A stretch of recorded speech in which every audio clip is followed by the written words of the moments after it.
Assalamualaikum warahmatullahi wabarakatuh. Alhamdulillahirabbil alamin wa bihi nasta'in wa ala umuri dunya waddin. Asyhadu an la ilaha illallah wahdahu la syarikalah wa asyhadu anna Muhammadan abduhu wa rasuluh amma ba'd.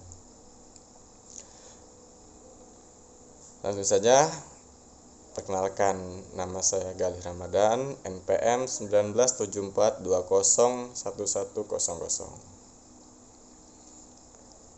Saya dari Universitas Muhammadiyah Kota Bumi, dari Fakultas Hukum dan Ilmu Sosial. Di sini saya mendapat tugas dari Bapak Ibrahim Fikma Edris, SH.MH, untuk menjelaskan tentang pengertian kriminologi.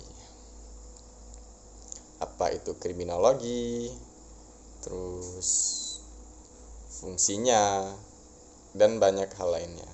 Tujuan mempelajari kriminologi, tujuan secara umum adalah untuk mempelajari kejahatan dari berbagai aspek sehingga diharapkan dapat memperoleh pemahaman mengenai fenomena kejahatan dengan lebih baik. Tujuannya memberikan informasi kepada masyarakat pemukiman, tempat-tempat umum untuk membentuk pengamanan dalam pencegah terjadinya suatu kejahatan. Kemudian pengertian kriminologi. Kriminologi berasal dari kata krimen yang berarti kejahatan dan logos berarti ilmu pengetahuan. Jadi, kriminologi adalah ilmu pengetahuan tentang kejahatan. Istilah kriminologi untuk pertama kali digunakan seorang ahli Peter Pinan, yaitu ahli dari Prancis. Sebelumnya ia menggunakan istilah antropologi krimen. Kemudian menurut E.H. Sutherland, kriminologi adalah seperangkat pengetahuan yang mempelajari kejahatan sebagai fenomena sosial, termasuk di dalamnya proses pembuatan undang-undang, pelanggaran undang-undang, bahkan aliran modern yang diorganisasikan. Kriminologi bergabung dengan hukum pidana sebagai ilmu pengetahuannya agar bersama-sama menangani hasil penelitian atau kebijakan kriminal, sehingga memungkinkan memberikan petunjuk tepat terhadap penanganan hukum pidana dan pelaksanaannya, yang semuanya untuk melindungi warga negara yang baik dari para penjahat.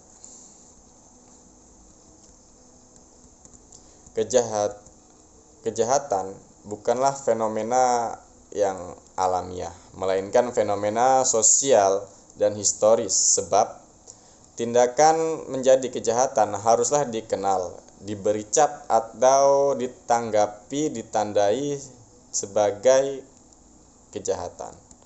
Di sana harus ada masyarakat yang normanya, aturannya, dan hukumannya dilanggar. Di samping adanya lembaga yang tugasnya menegakkan norma-norma hukum dilanggar, hukum norma dan hukumnya pelanggaran dan menghukum.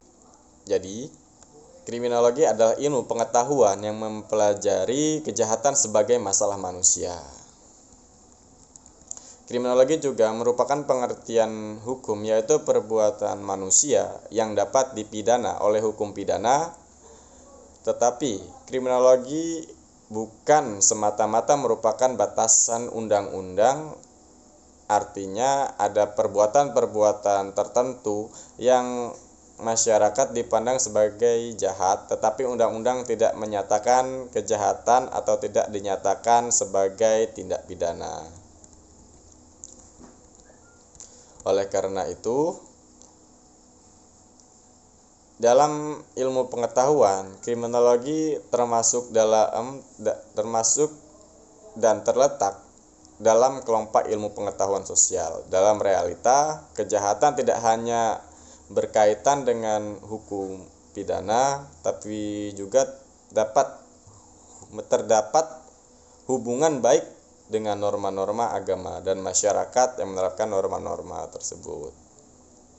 Kemudian keterkaitan kriminologi dengan hukum pidana Secara teori, kedua ilmu tersebut dapat dikaitkan karena hasil analisisnya kriminologi banyak manfaat dalam kerangka proses penyidikan atas terjadinya suatu kejahatan yang bersifat individual, akan tetapi secara praktek sangat terbatas sekali keterkaitan dan pengaruhnya. Habianci mengatakan keterkaitan kriminologi dan hukum pidana bahwa kriminologi sebagai metasiense dari hukum pidana. Kriminologi suatu ilmu yang lebih luas daripada hukum pidana, di mana pengertian-pengertian dapat digunakan untuk memperjelas konsep-konsep dan masalah-masalah yang terdapat dalam hukum pidana. Jelasnya bahwa metasiense di atas bukan hanya pelengkap terhadap hukum pidana, bahkan merupakan disiplin yang utama daripadanya tersebut. Karena kejahatan tidak hanya meliputi aspek yuridis dan sosiologi, melainkan pula meliputi kejahatan dalam arti agama dan moral. Kriminologi adalah suatu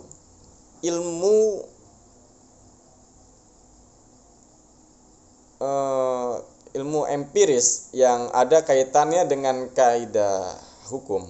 Ilmu tersebut meneliti tentang kejahatan serta proses-proses formal dan informal dari kriminalisasi maupun dekriminalisasi.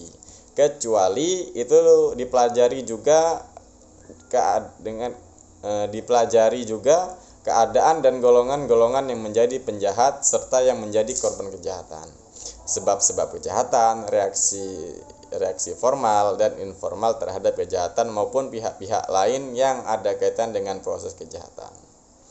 Dalam kaitannya dengan dogmatik hukum pidana, maka kriminologi memberikan kontribusinya dalam menentukan ruang lingkup kejahatan atau perilaku yang dapat dihukum. Dengan demikian, maka hukum pidana bukanlah merupakan suatu silogisme dari pencegahan, akan tetapi merupakan suatu jawaban terhadap adanya kejahatan.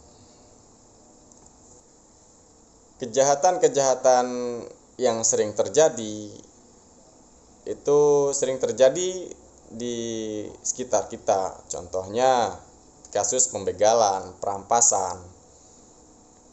Itu sering terjadi di sekitar kita. Semakin hari kejahatan dari tindakan kriminal semakin marak terjadi. Karena itu kita harus selalu waspada. Kemudian ada cara kita untuk menghindari daripada terjadinya suatu tindak kejahatan tersebut. Nah, di sini saya akan memberikan sedikit tips agar kita terhindar dari kejahatan, yaitu pertama, kita harus berhati-hati, waspada terhadap lingkungan sekitar. Kemudian ketika ingin pergi, janganlah untuk bepergian sendirian, apalagi ketika bepergian pada malam hari. Terus carilah rute atau tempat itu yang terang dan ramai oleh para masyarakat sekitar kita. Kemudian juga jangan gunakan perhiasan mahal atau barang-barang mahal yang membuat seseorang untuk melakukan tindak kejahatan terhadap diri kita. Nah, mungkin itu saja yang dapat saya sampaikan, saya jelaskan. Di sini bila ada salah kata, saya mohon maaf, dan saya akhiri. Wassalamualaikum warahmatullahi wabarakatuh.